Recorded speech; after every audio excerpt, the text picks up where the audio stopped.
¿Listos? Listos. Okay. No me veo en la cámara. Ahora sí. Bueno, buenos días a todos. Para Katy ahí es un gusto tenerlos nuevamente acá en esta nuestra sexta conferencia internacional. En esta ocasión tendremos a un tema muy interesante desde nuestra compañera de El Salvador, Sofía. Los invitamos a poner toda la atención necesaria y, como ya saben, la metodología es siempre la misma. Durante el transcurso de la charla pueden enviar sus preguntas y al final les estaremos dando respuesta. Sin más, por el momento, los dejo con nuestra expositora y la señora Diana nos da unas palabras para presentarla.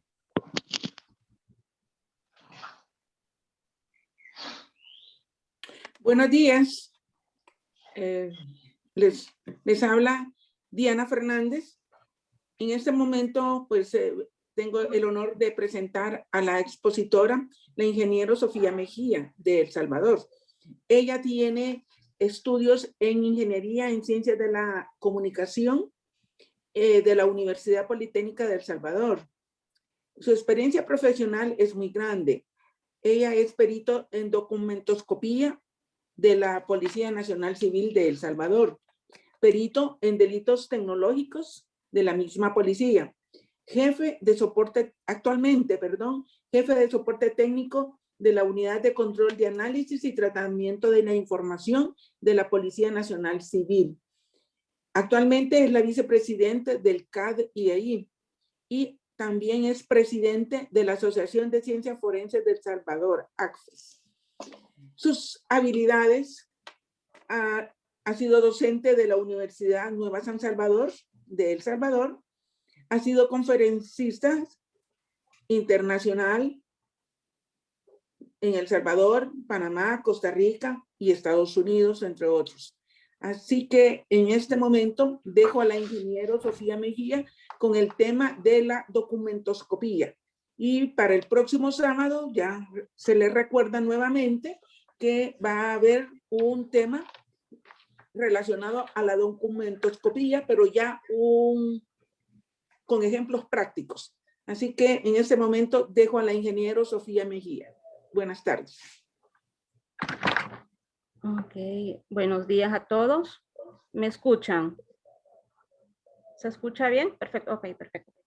Bueno, continuando con las actividades que hemos estado realizando como CAD-IEI, esta mañana vamos a hablar un poco sobre documentoscopía relacionado a lo que es la historia, del por qué la importancia de conocer históricamente cómo ha venido evolucionando las diferentes áreas de la criminalística, pero en este caso, pues, sobre la documentoscopía. Antes que todo, si escuchan voy a pedir las disculpas porque tengo dos mascotas, por si, ahorita están dormidos, pero por si escuchan algo, pues son ellos. La documentoscopía en sí se trata, pues, de la autoría sobre lo que son escrituras, lo que son firmas, documentos, la falsificación de documentos, papel moneda, cheques, fuente u origen de impresiones de sello, impresiones tipográficas. Todo esto pues relaciona a lo que es la documentoscopía. Hablando sobre un poco de la historia, dice que la comunicación puede ser oral o escrita. La representación de un pensamiento mediante los símbolos, imágenes y los signos. Toda esta representación viene a dar como el pensamiento escrito o dándole a conocer a través de lo que son los signos o los símbolos. Morpheus lo expresa, dice que ciertamente la escritura hizo posible nuestra civilización, no solo permitiendo la existencia de una literatura o una ciencia altamente desarrollada, sino que desempeñó una parte fundamental en la organización de la sociedad. Esto es textualmente. Un documento, dice, la creación intelectual. Son dos componentes que tiene pues el documento y el material o soporte que lo contiene. La creación intelectual nos habla sobre el pensamiento, lo que estábamos hablando anteriormente, cómo expresar ese sentimiento Y el material o el soporte es en qué fue escrito, con qué elemento fue escrito. En esa época, hablando históricamente, habla con una piedra, con un cincel, materialmente escrito tal vez en una piedra o con señales de humo, pero todo esto en relación a lo que pensamos y el material o el soporte con que expresamos ese sentimiento. Conrado Montero dice que la escritura se distingue en dos partes, la parte espiritual, que es el pensamiento, contenido en el escrito, y la parte material, o sea, el soporte de la representación gráfica de este pensamiento. Virginia Pardo dice que la comparabilidad, corpus y la docencia, matizando que el documento tiene que ser una cosa material que nos enseña o muestra algo. Como podemos ver, aunque son dos escritores, mantienen el mismo objetivo, que es el pensamiento transmitido o dejado en un soporte.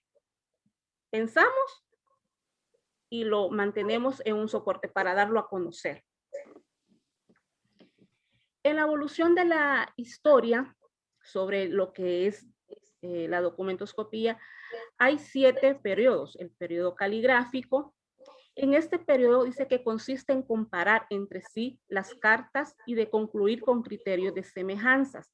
En este periodo lo que trataba o se esmeraban a hacer, porque fueron las primeras, los primeros cotejos, era lo superficial. No sé si hay escrituras que dicen la letra Palmer, es lo bonito. Entonces, ese bonito, esa escritura que teníamos, la comparaban con otros, pero solo eran semejanzas, eran objetivos o semejantes. En el periodo matemático consiste, dice, que en medir la relación entre las alturas y las extensiones por medio de los valores angulares. Ya acá, ya no solo veían esa semejanza, esa forma de la letra, sino que ya empezaban a verle o a tomar medidas a la escritura, a la letra, si estaba en alto o en bajo, si era ángulo, o sea, todas esas medidas que tenía la escritura. Ese era en el periodo matemático, basándonos siempre pues en una continuidad con lo caligráfico y con el periodo matemático. En el periodo grafológico siempre fueron manteniendo las etapas de esos periodos. En este periodo dice que es lo contemporáneo del periodo matemático. Adam Newton aplica en su título o en su libro el método vicioso de los peritajes, que todavía este método en la actualidad todavía existe y se toman como referencia a este método. En el periodo grafotécnico, dice, floreció con Pierre Humbert. Creó el sistema de cotización del 0 al 9. ¿En qué consiste esto? Que en ese tiempo, si hacían un cotejo del 0 al 9, los números pares eran las características negativas y los números impares eran las características positivas. ¿Esto qué quiere decir? De que ellos tomaban una valoración, sacaban las características semejantes, las positivas, las que tenían igualdad y las que eran diferentes. Teniendo todas estas características, ellos hacían una valoración para poder determinar si proviene o no de la persona o fueron escritos por la misma persona. En este caso, como vamos bien, vienen dándose continuidad con los otros periodos. En el periodo paleográfico, pues en este estudio están los escritos antiguos. En esta época, en este periodo, lo que se hacía era cotejar los documentos antiguos, darle la veracidad a ese documento. En el periodo grafonómico, dice, se dio origen a un análisis de los movimientos de la escritura, realizando investigaciones sobre las leyes fundamentales de la escritura. Dentro de las leyes de la escritura existen 5 leyes que fueron o se las retomó Locar en un tiempo.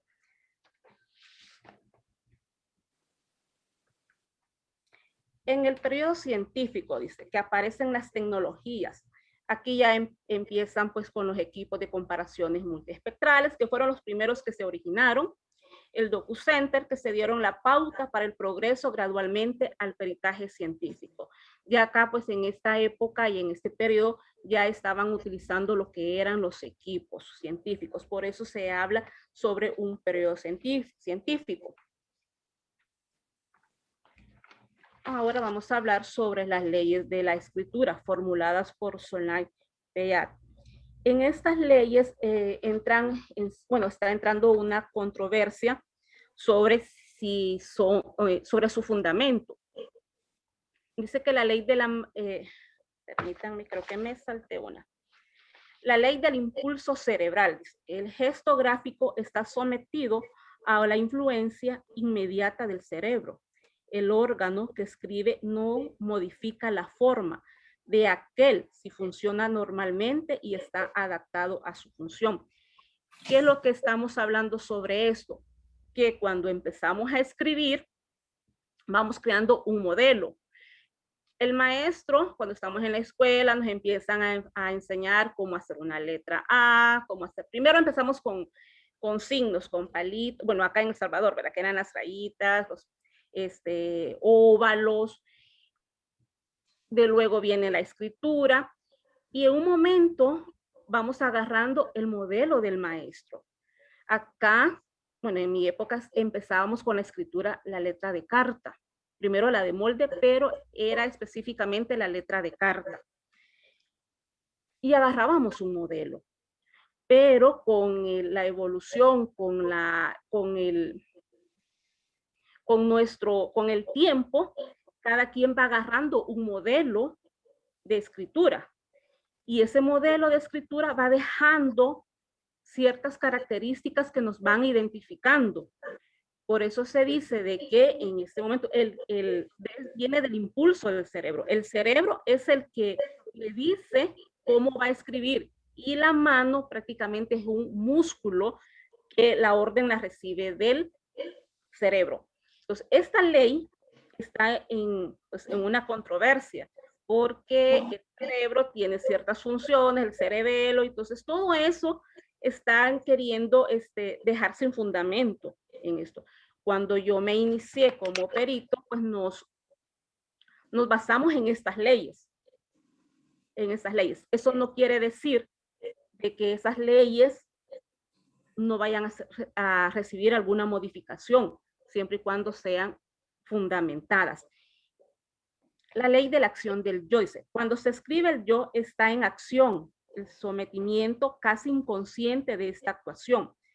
Pasa por alternativas de mayor o menor intensidad.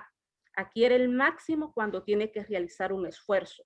Esto quiere decir que si nosotros llegamos a tener un modelo de escritura, si nosotros queremos modificarla intencionalmente, sí podemos hacerlo, pero va a haber un momento que ese esfuerzo que estamos haciendo para modificar esa letra o ese escrito, nuestro inconsciente va a dejar los rasgos que tenemos, los rasgos que nos identifican.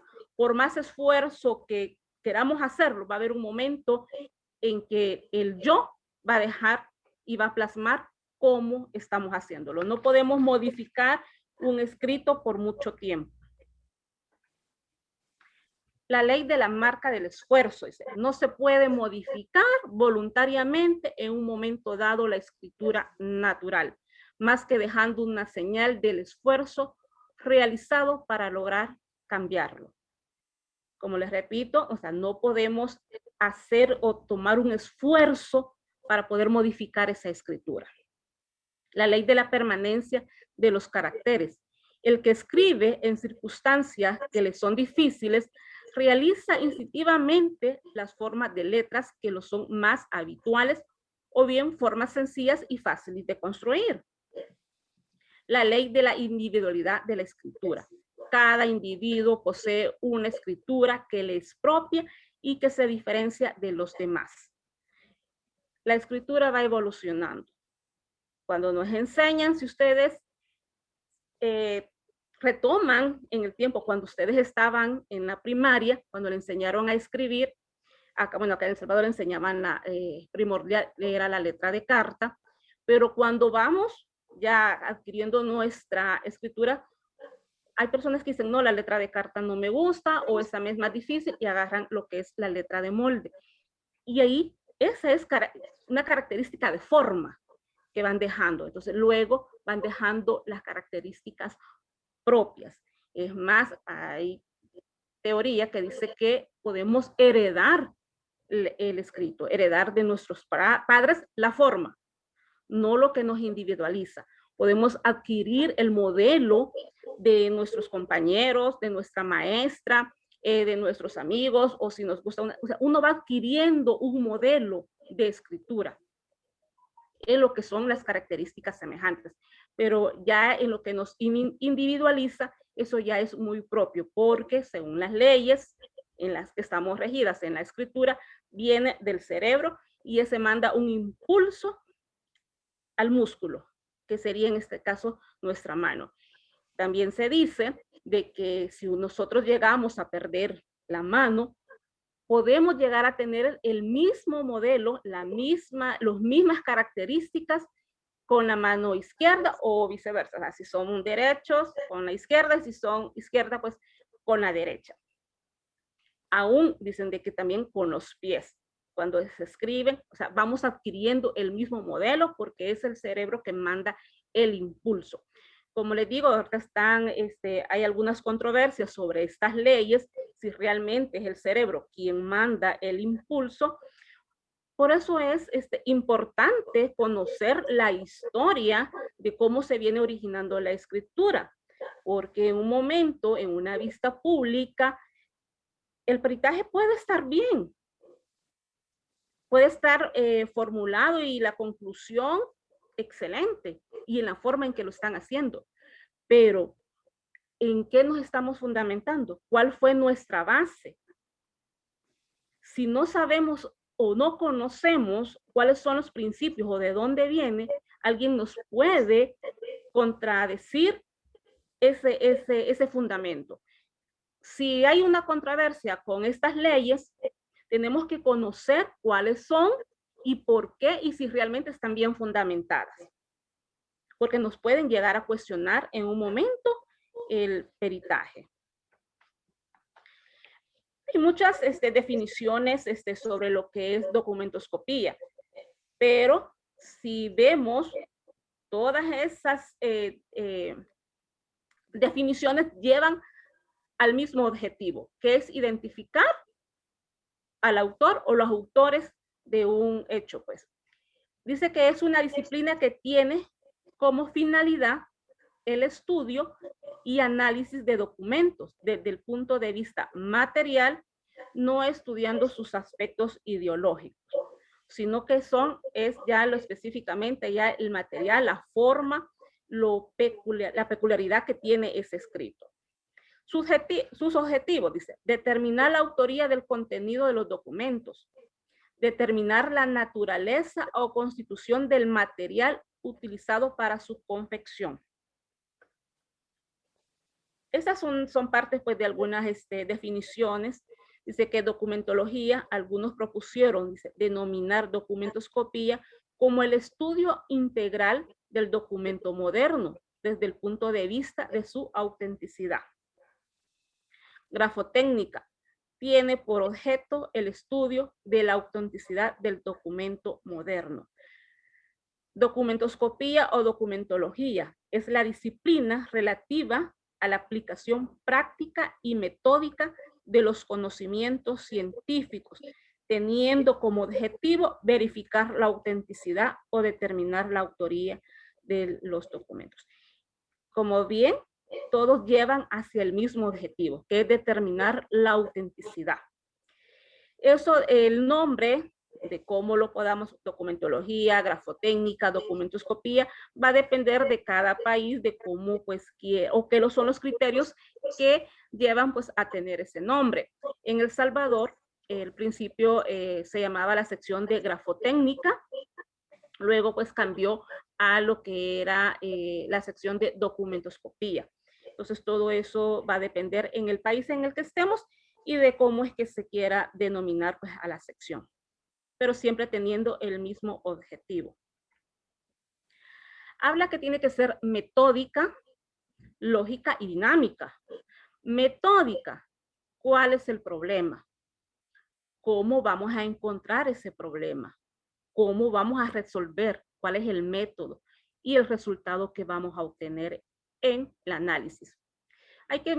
Cuando hablamos de cuál es el problema, tenemos que ver o saber cómo o por qué surgió esa falsificación o por qué se quiere determinar si provienen o no, por qué la falsedad de los documentos y cómo encontrar el problema.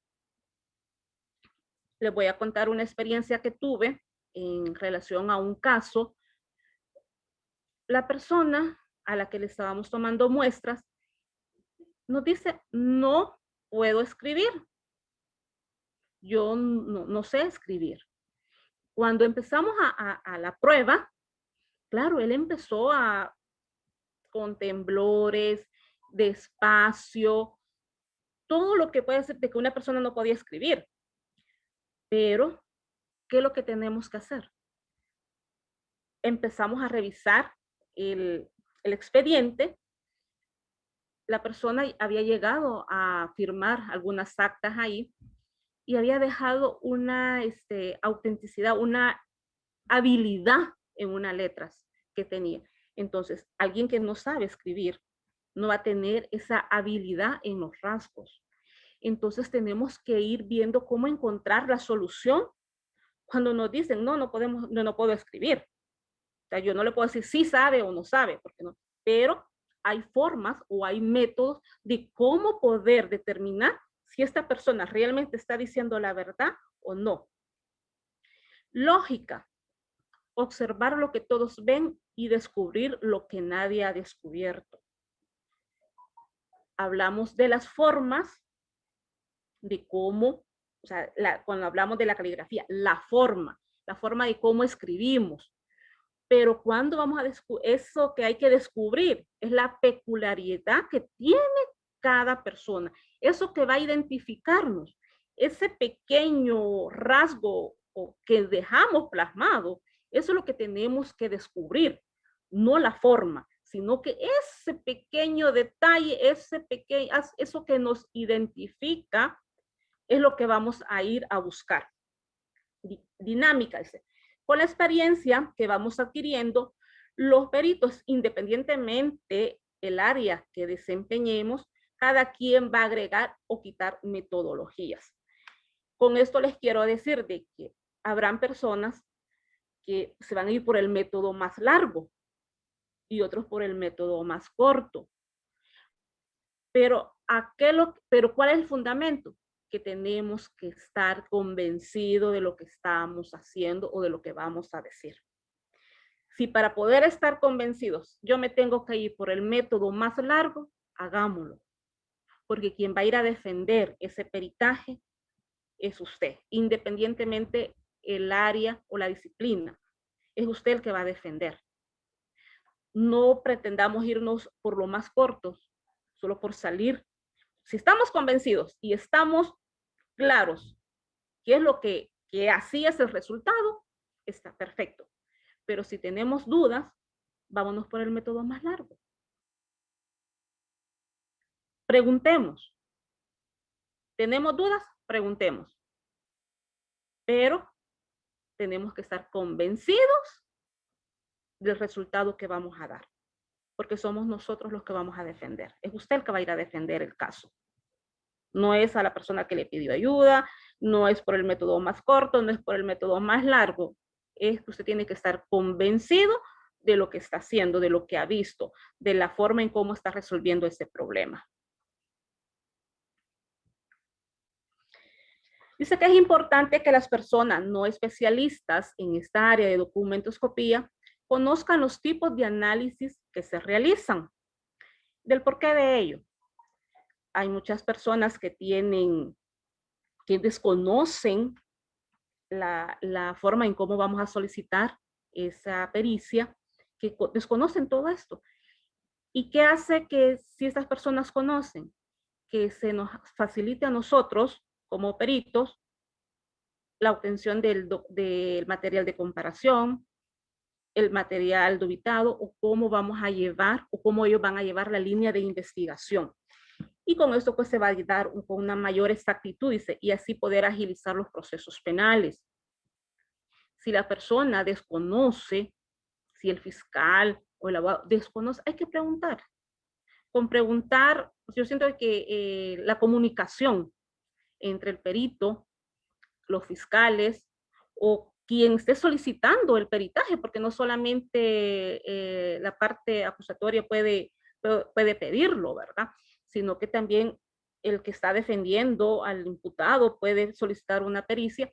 Entonces, es de tener una comunicación con los peritos, con los fiscales, con los investigadores, para poder dar una exactitud y poder agilizar los procesos penales. Hay que tener una comunicación constante en las disciplinas, en las diferentes disciplinas. Los tipos de análisis.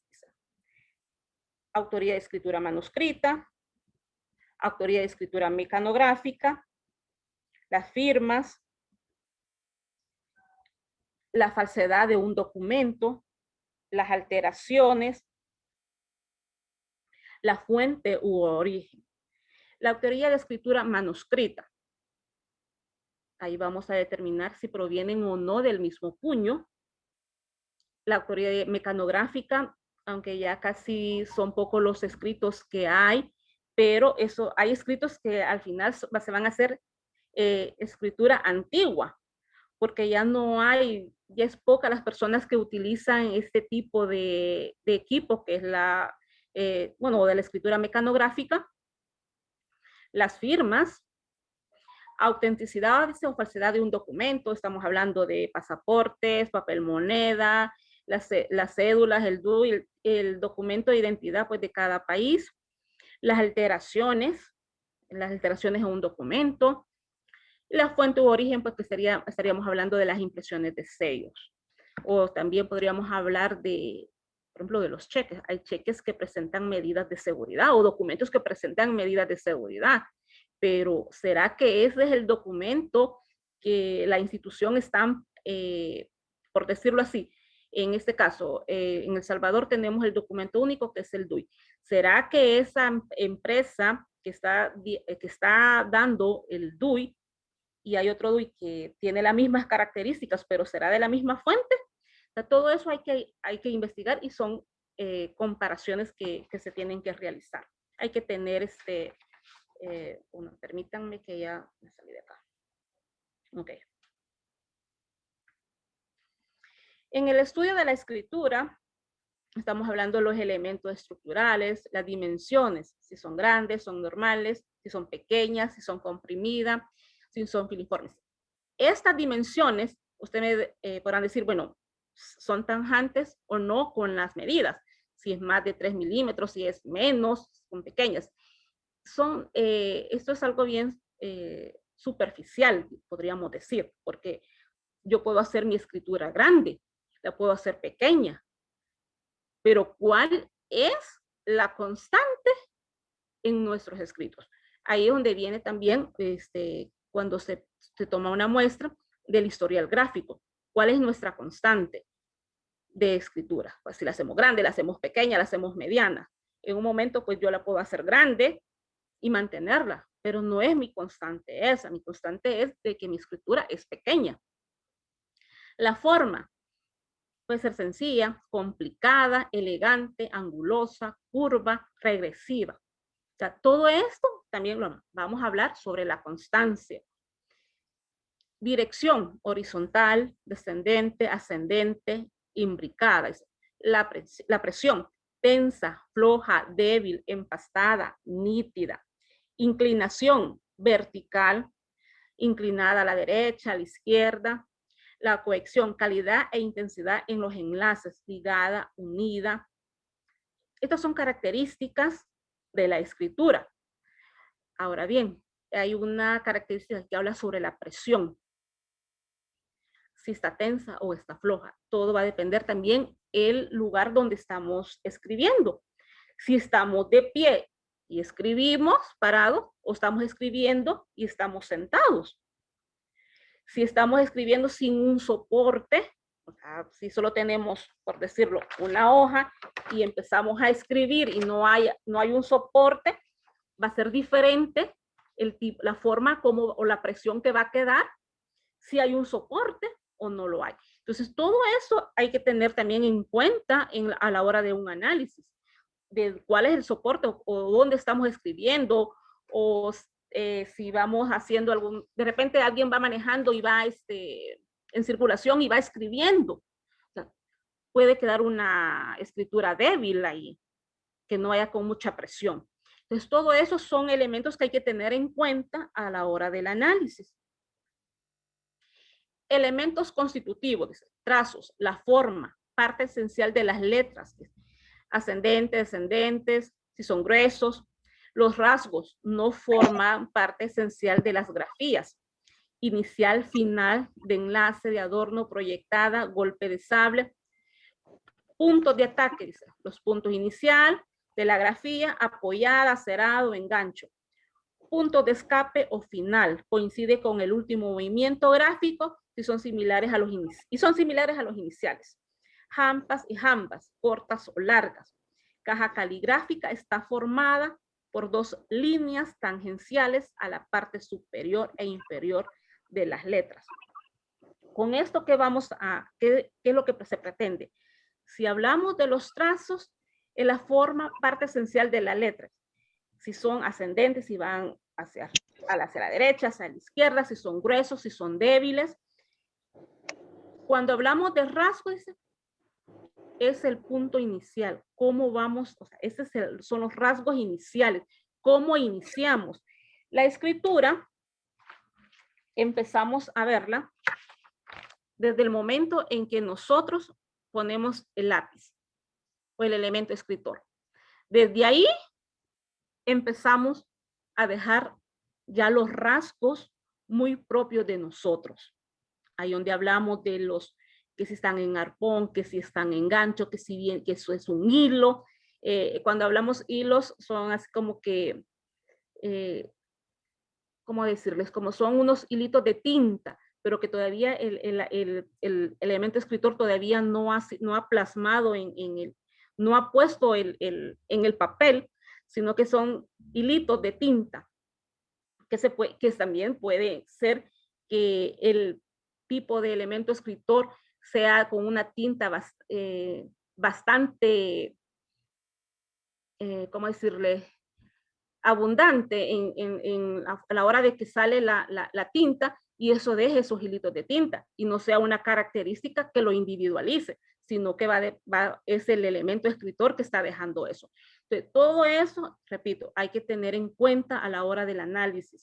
Por eso es que cuando hablamos que hay que ser metódicos, que hay que saber, o sea, hay que analizar cómo fue el problema o cómo es que originó ese escrito, porque hay muchos factores que nos pueden confundir en un momento de un análisis. Las jampas y jambas son cortas, son largas, ahí podríamos tomar las mediciones, si son largas, si son cortas, para poder tener una proyección a la hora pues de o las valoraciones que vamos a tener a la hora pues de poder decir si es o no de la misma persona.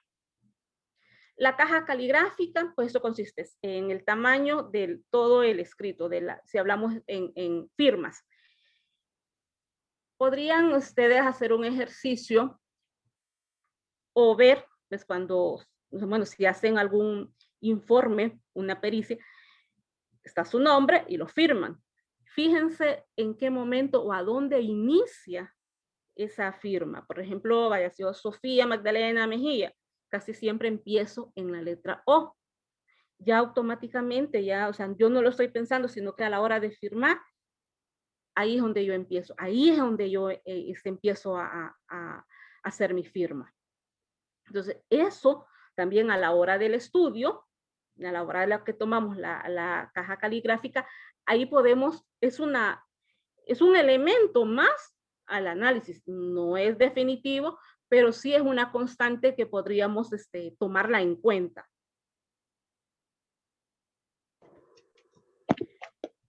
Los gestos tipos, dice, también conocidos como habitualismos gráficos, son una característica peculiar del modo de realizar, del modo determinadas las grafías o movimientos de las mismas, y que solo las realiza una persona en particular. Son unos modismos escriturales que, apartándose del modelo aprendido, deforman o adornan las letras de un modo peculiar, dice, dotando a todos los escritos de un mismo individuo, de su impronta personal. Tiene un origen psicomotor y carácter involuntario, por lo que hacen que se ejecuten de forma prácticamente involuntaria y por tanto difícil de omitir por su autor. Esto quiere decir de que lo que estamos hablando cuando hablamos de la caja caligráfica, que involuntariamente yo empiezo de la letra O cuando yo firmo. De ahí, eso es involuntario, o sea, yo no lo pienso cuando voy a firmar. Hay personas que en la letra T la dejan no sobre la jamba, sino que al final, o hacen los círculos, o hacen los hilos de tinta, o hacen derrames de tinta. Esa es la forma en cómo usted lleva el elemento, o en la forma en que usted escribe. Voy a tomar siempre, tomando como ejemplo mi firma. Yo soy derecha, pero yo hago movimientos en la firma nomás, que son como que si yo fuera, escribiera con la izquierda. Si yo me pongo a ver, quiero verlo, o sea, el movimiento ya es involuntario. Y ese gesto tipo me lo descubrió mi profesor en documentoscopía, el señor Francisco Méndez Barquero. Él es español. Él fue el que, o sea, bueno, mi estudio pues viene de la literatura española, ya que él fue el primero que nos dio este tipo de capacitaciones. Entonces, por eso que él me descubrió eso, que mi firma tiene rasgos como que yo escribiera con la izquierda. Entonces, son peculiaridades que van identificando, que lo hacen propio de uno mismo, y vamos evolucionando. La escritura va evolucionando. Los elementos accesorios, dice, signos de puntuación y pausa, tildes. De repente escribimos y damos una pausa. Más que todo esto en las pausas se ven bastante cuando escribimos la letra de carta. Que una persona por decirlo así, entre la M y la P hay una pausa. Y esa pausa que tiene entre esas dos letras la va a manifestar en todas donde hay una M y una P. Entonces, esa pausa la va a mantener, va a ser constante. Involuntariamente lo va a hacer. Ya eso es una característica individual, que lo individualiza. O en el corte de la letra A. Escribe la A y la P. O al contrario, estamos escribiendo en letra de molde, pero unimos la letra A con la letra P. Lo largo de la letra A junto con la letra P, con la parte superior del bucle de la letra P, por decirlo así.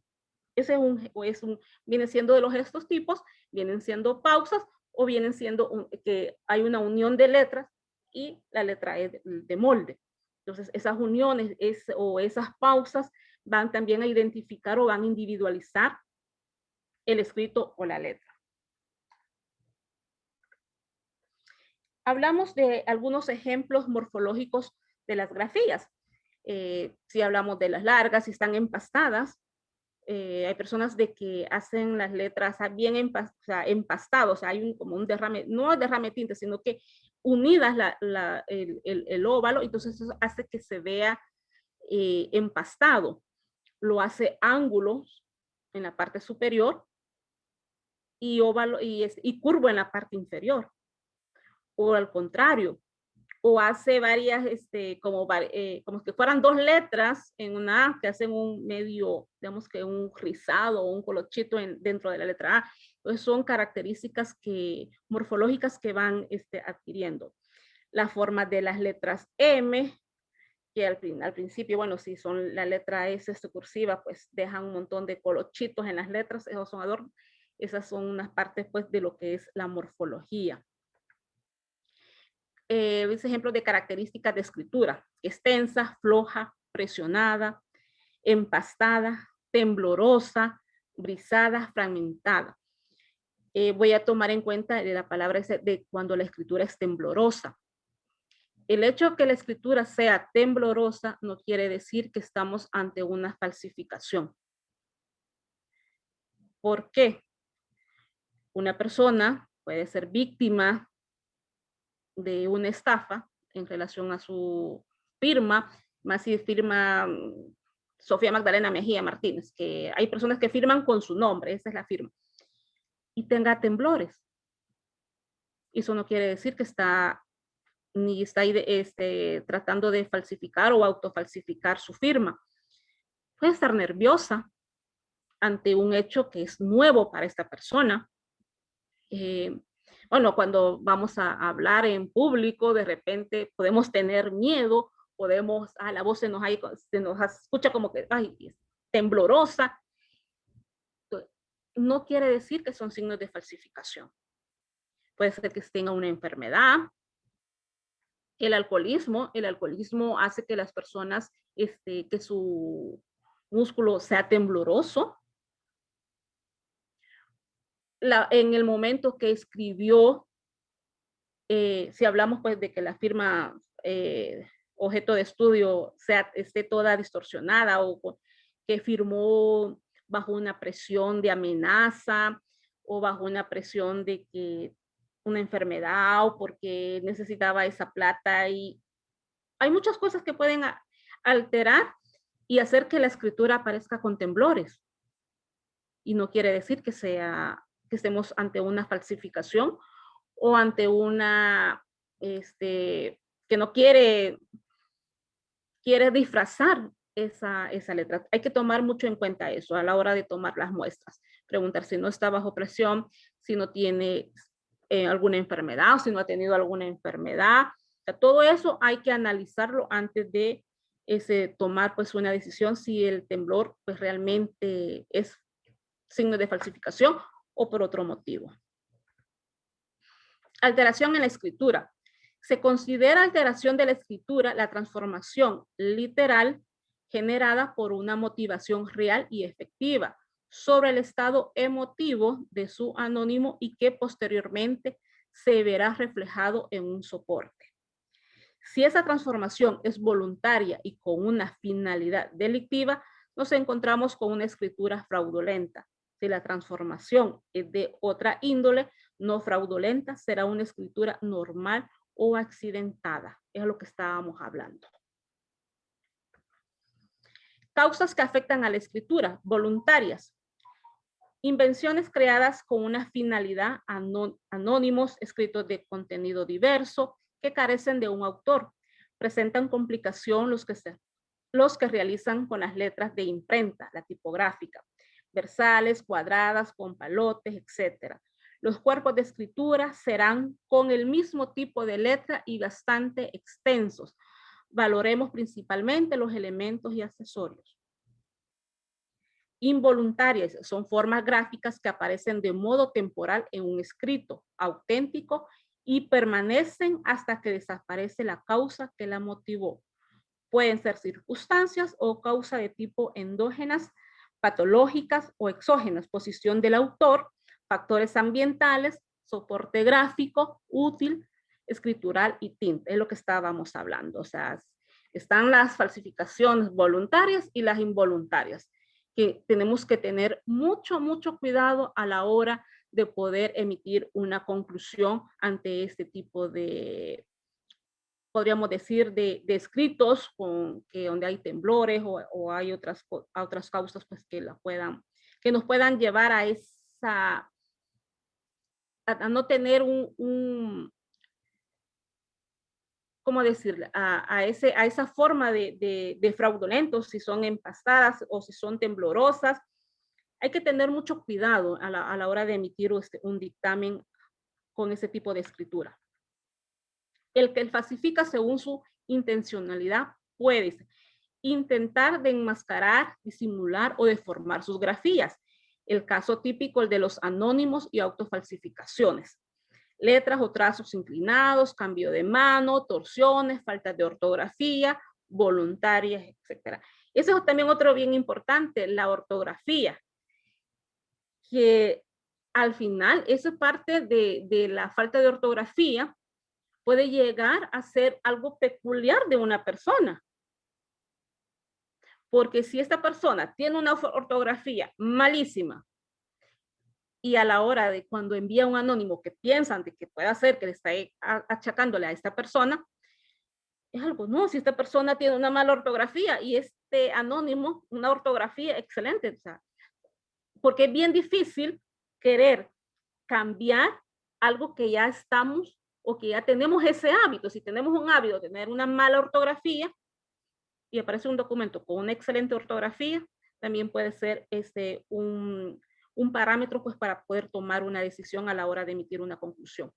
Copiar o imitar las letras o grafías de otra persona. Causas materiales, papel, útil, postura, la oscuridad, el frío. Causas somáticas, edad, el sexo, el cansancio, enfermedades, alcoholismo, el asma. Hay muchas enfermedades que nos pueden llegar pues, a distorsionar la escritura. Causas temporalmente, los nervios, o sea, de repente, o sea, nos puede dar una ansiedad o un nerviosismo y estamos escribiendo y eso nos puede afectar a la hora pues de una toma de muestra. Causas psicológicas. 2. Modificaciones voluntarias, desfiguración y simulo. La copia por imitación. Los añadidos, lavados, raspados, retoques, intercalados. Mano guiada, inerte, ayudada o forzada. Cuando queremos pues forzar el tipo para poder modificar nuestra escritura. Las causas materiales, como ya veníamos hablando, que es el soporte. Estas características no influyen en cada individuo. O sea, eso va a depender de la persona. Desde el punto de vista técnico orientado a la pericia, se debe de garantizar la identificación o autenticidad del documento, impidiendo su falsificación. Eso quiere decir que cuando nosotros enviamos ese documento, ya cuando mandamos ya el resultado, tenemos que tener el cuidado de que no pueda ser falsificado. O sea, si hacemos un embalaje, que ese embalaje no pueda ser falsificado. La integridad del documento sin que se pueda sustraer alguna de sus partes o añadir alguna nueva. El documento tiene que ir bien protegido y de preferible pues que sea con un embalaje plástico, porque si es papel es muy vulnerable, se puede mojar, se puede arrugar, puede pasar cualquier cosa si no va bien protegido ese documento. La conservación del documento es evitando la destrucción total o parcial, tanto del soporte como de la escritura, ofreciendo la consistencia suficiente para garantizar la permanencia del mensaje. Un ejemplo desde el punto de vista técnico, cómo garantizar. Hay escritos que llegan en un montón de trocitos de papel, pero dentro de ese trocito de papel pueden estar algunos que estén en blanco, que no tengan ninguna escritura, pero eso no quiere decir que no se le va a dar la misma importancia como el que tiene escrito, porque ese es un complemento del documento. Entonces hay que garantizar el lugar donde vamos a analizar más si son trocitos de papel, porque con un papel o un trocito que no llegue a su destino final, eso ya estamos alterando la evidencia. Fases del proceso de análisis. La observación. La observación viene hasta de la criminalística de Locard, que él menciona, hay que ser muy observativos, hay que observar todo Hay que observar lo que nadie ha visto. El examen macroscópico de los documentos, examen óptico e instrumental, dice, de las características gráficas, el análisis comparativo. Tenemos que comparar. La crítica. Hay que ser críticos, hay que ser metódicos. La valoración que usted va a hacer como perito en cualquier disciplina que usted tenga. La valoración la va a hacer usted porque usted es el que va a estar convencido de lo que va a ir a defender. La confección del informe, que sea claro, que entendamos, no usar muchas palabras técnicas, porque al usar muchas palabras técnicas, al final, si hay una contraparte, nos van a preguntar y puede ser que en un momento se nos olvide la teoría de esa palabra técnica. Entonces podemos entrar en una controversia. Entonces hay que hacer que el informe vaya claro para que los demás lo puedan entender y que sea de fácil comprensión. La formulación de las conclusiones. Hay que ser claros a la hora de emitir una conclusión. Estos son algunos equipos que pues hay algunos países que los tienen, otros que van más avanzados. El video espectral de comparación. Acá pues se pueden ver pues con la falsedad de los documentos, si hay escrituras indentadas, si hay algunos surcos. Es muy un equipo bastante bueno para el análisis. El microscopio binocular, estamos hablando ahí con las luces rasantes, poder ver algunos surcos o ver algunas orientaciones donde va el bolígrafo. El bolígrafo deja unos surcos, entonces ahí se pueden observar. Las lupas, pues que se ocupan bastante, es una herramienta bastante grande. El equipo pues cuando hablamos de indentaciones de escritos. Esto quiere decir de que, por ejemplo, yo este cuaderno yo aquí he escrito, entonces, pero de repente solo encontramos esto. Entonces con el ESDA podemos encontrar o buscar a ver si logramos identificar qué es lo que se había escrito antes en un papel. Y esto bien importante, que hay que fundamentar el resultado del peritaje. Si no lo fundamentamos, puede estar muy bien el trabajo, pero si no lo podemos defender, el caso se puede caer. Por eso es parte, o sea, es importante la historia de dónde nosotros, en qué nos fundamentamos para poder determinar o hacer un peritaje. Como les decía, hay algunas controversias sobre algunas teorías antes, y si nosotros solo nos quedamos con lo que nos dieron, y hoy surgen nuevas investigaciones y la desconocemos, puede hacer de que haya una contraparte que sí las conozca y nos pueden debatir ese fundamento que nosotros tenemos en un resultado. Documentoscopía, observación y la crítica de los documentos que buscan su veracidad. Tenemos que ser observativos. Hasta ahí. Gracias. ¿Alguna pregunta?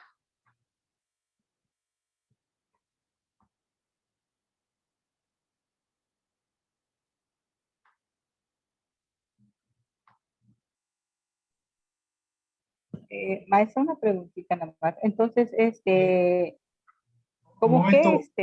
¿cómo podemos saber que realmente la persona pues está nerviosa, como dice usted, o tiene alguna enfermedad o lo que sea, en que está plasmando su firma, para no saber si nada más la está tratando de que no sea, que la esté tratando de ser que no sea la que debió de firmó en un documento en sí?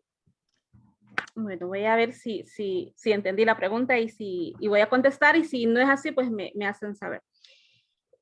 Cuando vamos a tomar la muestra, nosotros tenemos que, primero hay que hacer como una pequeña entrevista. O sea, platicar cuántos años tiene, si usted padece de alguna enfermedad, si la vemos que está nerviosa, usted está nerviosa, tranquila, o sea, porque no necesariamente un culpable o no culpable pues no puede estar nervioso, puede ser que el culpable no esté nervioso a la hora de la toma de muestras. y el que sí, y el inocente puede estar nervioso. Entonces, hay que hacer una entrevista. Aparte de eso, bueno, acá en El Salvador, yo pido el expediente y yo reviso donde él ha firmado y veo las fechas. Entonces, si la persona me dice, mire, yo no puedo escribir, y vemos que aquí si escribió bien o dejó una letra bien suelta, me está mintiendo. O si me dice, no, mire, yo no puedo escribir, no puedo firmar grande, porque empieza a firmar bien pequeño, y en las actas hay firmas que están grandes, entonces no está mintiendo. Tuvimos un caso de que la persona me decía, no, yo no puedo escribir así como usted me lo está diciendo. Bueno, entonces, pongamos en el acta que usted no me quiere colaborar. Es que usted me está obligando a escribir como usted quiere. No lo estoy obligando. Y le enseñé un acta donde él había firmado. Usted firmó aquí grande y usted me lo está haciendo pequeño. Entonces usted puede escribir así, usted puede firmar así. Yo no le estoy obligando ni le estoy diciendo algo que usted no ha realizado. Entonces ya la juez le dijo, no, o sea, escriba tal como le está diciendo el perito, y si no, pues aquí quedamos, usted no ha colaborado. Entonces él ya empezó a firmar. Entonces, es una entrevista que tenemos que hacer. La persona puede decirnos, no, mire, es que yo padezco de artritis, fui diagnosticada hace poco, o estoy nerviosa, nunca lo he hecho, esta es la primera vez que me están tomando muestras. Puede surgir un montón de situaciones, pero usted las va a ir identificando a través de una entrevista antes de tomarle la muestra. No sé si contesté la pregunta.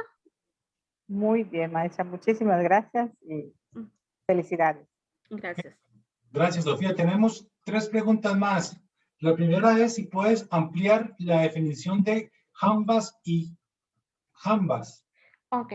Jambas y jambas, perdón. Sí. Voy a escribir.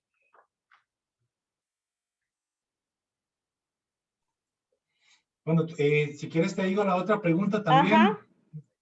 ¿Cuántos Sí. rasgos o características se requieren para determinar que una firma o un documento ha sido falsificado?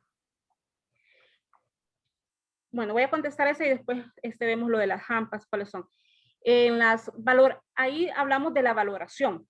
¿Se recuerdan que hay un método en el cual dice de que hay que se basaban en 9 puntos? Las características positivas y las características negativas, y hay que valorar. En los métodos que cada perito tiene, él es el que tiene que valorar. Puede ser de que con 4 características o 5 características para mí sean suficientes para poder decir si provienen o no de un mismo puño. O pueda que yo necesite unas 20 características para poder determinar. Eso va a ser dependiendo cómo va a valorar el tipo de letra que sea o el escrito que sea, el tipo de firmas que sea. Para mí es más fácil poder determinar la autoría. Eso es para mí, la autoría de una firma ilegible que la firma legible.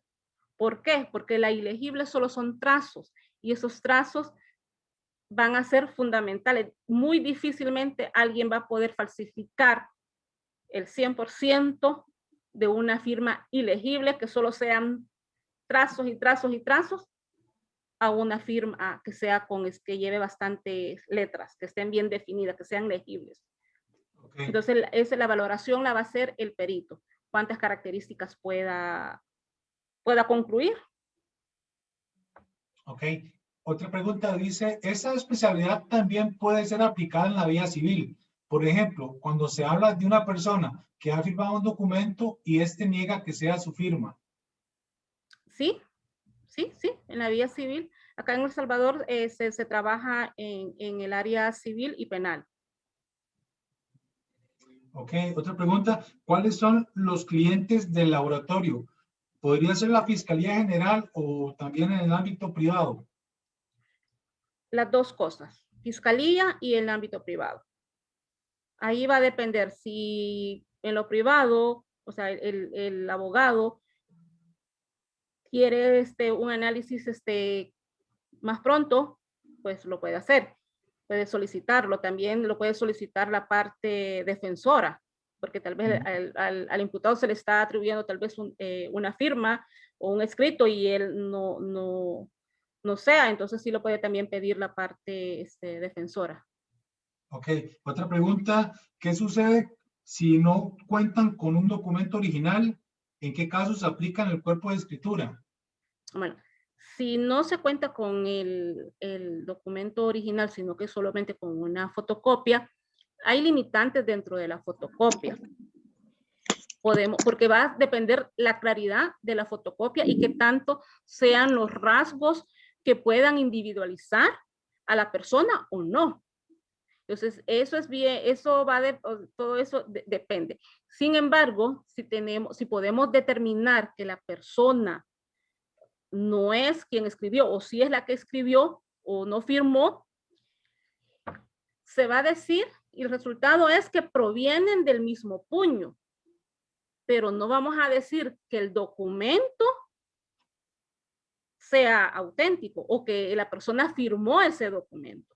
Se puede determinar que sí provienen del mismo puño, pero yo no puedo hablar del contenido del documento. No puedo determinar que ese documento sea auténtico, sino que la firma que provienen o no del mismo puño. Ok, y la última pregunta, ¿cómo hacen para, se tiene por cierto que dos firmas nunca van a ser exactamente igual, aunque las haga la misma persona? En ese tipo de casos, para comparar en un documento, ¿qué aspectos toman en consideración? Para poder hacer un cotejo necesitamos varias firmas. Igual, siempre el perito va a valorar la cantidad de firmas que se necesitan. Se puede trabajar con la toma de muestras o se puede pedir historial gráfico. ¿En qué sentido? Que entre más firmas se tienen o más escritos se tengan, se puede tener una mejor conclusión o con un criterio más amplio. Y eso también lo mismo, va a depender del perito. Tuve un caso de que dos peritos íbamos a firmarlo, lo vio primero ella, después lo vi yo y yo le digo, ya tenemos conclusión, yo todavía no lo tengo, yo necesito más muestras. No, me dijo, para mí, es de la persona y con lo que está, con las firmas que tenemos, para mí es suficiente. Para mí no, yo necesito. ¿Por qué? Porque la que tiene que estar convencida y del resultado soy yo. No es otro perito, o sea, porque quien va a defender el caso también soy yo. Entonces la que tiene que estar convencida soy yo. Entonces no, le dije, yo necesito más muestras. Y pues, o sea, accedió, pues, y se solicitó más muestras al tribunal y lo mandaron. O sea, eso va a depender del perito, de la cantidad de firmas que se necesiten y la cantidad y de la forma, pues, en que la persona esté dando las muestras. Aquí tenemos otra más, Sofía. Dice, buenos días, la experiencia en El Salvador con el lenguaje de manuscritos y oral de las pandillas, ¿cómo se lleva a prueba ante un tribunal? ¿Quién sirve de intérprete para decodificarlos y para hacer lectura como prueba? Estamos hablando si hay algún con simbologías Correcto, de el las lenguaje pandillas. manuscrito de las pandillas. ¿Cómo se lleva a prueba ante un tribunal? Vaya, con los escritos estábamos hablando al inicio, pues, con la historia que hablaban de simbologías y todo. La escritura, ya sea con símbolos, con dibujos, va a dejar desde que ponemos el lapicero o el elemento escritor. Desde ahí empezamos a dejar lo que nos identifica. Pueden ser jeroglíficos o símbolos, pero van a tener una característica particular, ya sean angulosos, hacia la izquierda, hacia la derecha, pero algo lo va a identificar. Ahora bien, para poder identificar hay que tomarle muestras a la persona. Si esta persona no quiere, o sea, es un poco más difícil, pero se puede. O con historia gráfica también, porque si esta persona hace escritos con simbologías, ha de tener un historial. Entonces hay que tratar de conseguir esos historiales para poder cotejar. Y hay que tener también el elemento escritor parecido con lo que si hizo con plumón, hay que tomar las muestras con plumón. Si lo hizo con pluma, hay que tener el elemento escritor que sea pues lo más parecido para tomar las muestras. Ok, no sé si ya encontraste la información de las jambas y jambas. Sí, quiero ver, no, ¿verdad? ¿Se logra? O sea, estamos hablando de la parte superior, más que todo de la letra P, de la H, de la letra Q. O sea, son las partes superiores e inferiores de las letras. No sé si me dio a entender con la pregunta. Sí. Ok. Bueno, ya no hay más preguntas. Nuevamente, de 2 anuncios antes de hacer la despedida. Primero que nada, bueno, invitarlos a que nos busquen en Facebook, ¿verdad? Viendo la invitación para que estén ahí al tanto de lo que publicamos, de las charlas que se graban, que se suben ahí. Y invitarlos para el próximo sábado, como lo indicó doña Diana al inicio, tendremos a la segunda parte de esta interesante charla sobre documentoscopía con un estudio de casos prácticos con un colega desde Panamá. Asimismo, comentarles que para dentro de 15 días, el 17 de julio, tendremos un expositor desde Estados Unidos con un tema súper interesante con respecto a balística, armas y manchas de sangre. Entonces, estén ahí informados, por eso les comento que nos busquen en Facebook para que puedan estar enterados y nos sigan. De esta manera estén actualizados. Muchísimas gracias nuevamente de parte del CATIAI por su tiempo, por su atención. Muchísimas gracias, Sofía, por la ponencia. Estuvo muy bueno, muy interesante. Y nuevamente invitarlos para que nos busquen en Facebook y estemos en contacto para las próximas charlas. De mi parte, muchísimas gracias y que tengan un excelente fin de semana. Gracias, maestro. ¿Cómo lo busco en Facebook? Gracias. En Facebook, sí, perdón, en Facebook nos pueden buscar como CATIAI. ¿Cómo? No lo escuché. CATIAI. ¿Con K de kilo? No, con Charlie Alfa Delta. Okay. Gracias. Con gusto. Búsquenos y ahí publicamos constantemente información actualizada. Muchísimas gracias y que tengan un excelente fin de semana. Gracias y cuídense. Que tengan feliz fin de semana. Chao. Excelente, maestra Sofía. Gracias. Gracias, Sofía. Buena Gracias. presentación. Gracias. Excelente, Sofía. Felicidades. Gracias. Muchas gracias, Sofía. Gracias, gracias. Nos vamos a conectar, Sofía. Ok. Después, en unos minutos. Ok, perfecto. Podemos hacerlo por acá, apenas salgan todos. Te felicito, Sofía. Felicidades, amiga. Estoy aquí tras bastidores, pero estoy. Gracias. ¿Tú qué? Tu madrina fue muy buena cuando te contrató. Y a pesar que cuando llegué, ¿y qué es eso? Le dije, explícame qué hace documentoscopía. No, pero lo has hecho muy bien. Gracias. Te felicito, te felicito. Me siento orgullosa. Gracias. Usted sabe por tener una maestra. Y con suerte, preparaste su presentación por 45 minutos, porque solo costó 1 hora y pico. No, pero eso va muy bueno. Sí. Excelente la presentación. Sí. Y Jerry, que fue mi traductor cuando di ahí en Estados Unidos. Sí, cuando fue a hacer su presentación allí ahí, ¿verdad? Sí. Sí.